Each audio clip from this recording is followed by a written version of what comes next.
Okay, we've covered natural harmonics and right-hand harmonics. Now, let's move on to artificial harmonics.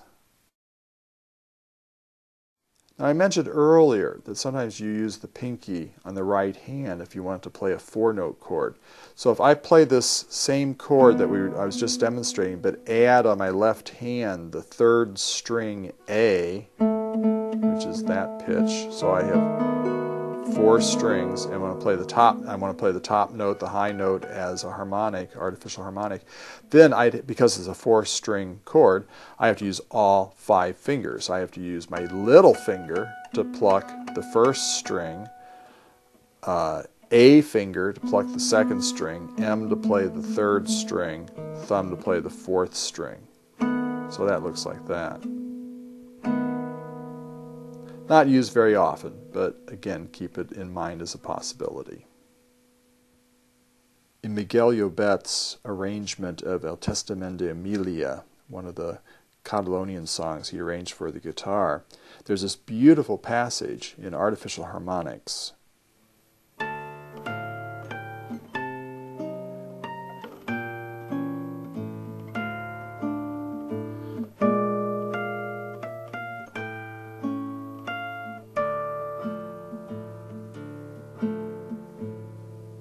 Now, if we look at the fingering on this, we're starting out with, of course, the A finger plucking the artificial harmonic, the thumb playing the bass. Same thing with the next one, the single artificial harmonic there. Then we have artificial harmonic with the thumb playing the bass, and then a little non-harmonic chord right there.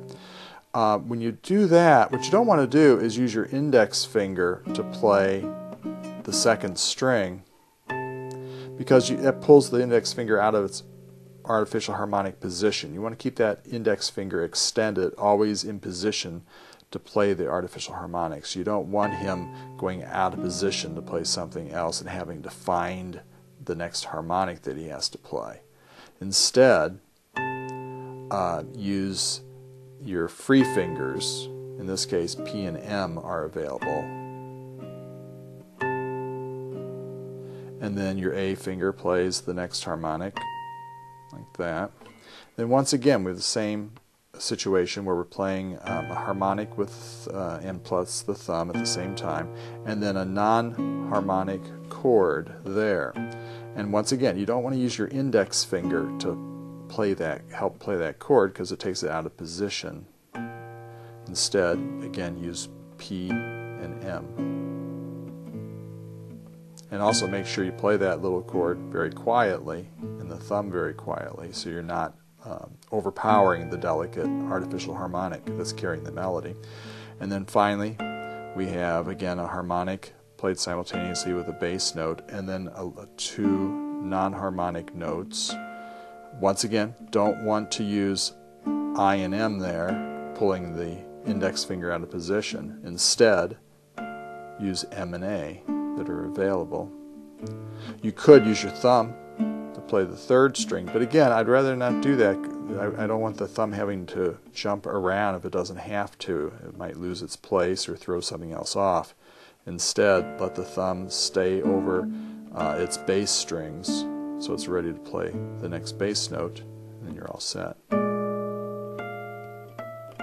And then once again, we have a harmonic played simultaneously with the thumb, and then a little non-harmonic chord that we play with M and A, so we don't have to take our index finger out of position.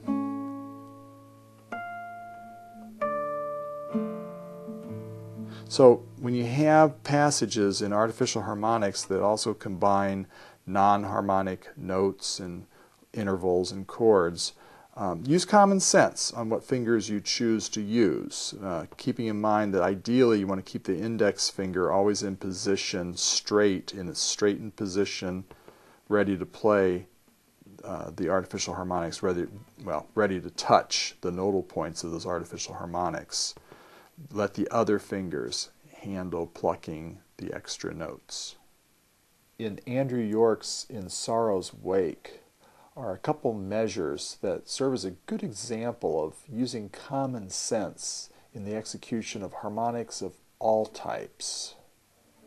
The passage begins with regular notes, and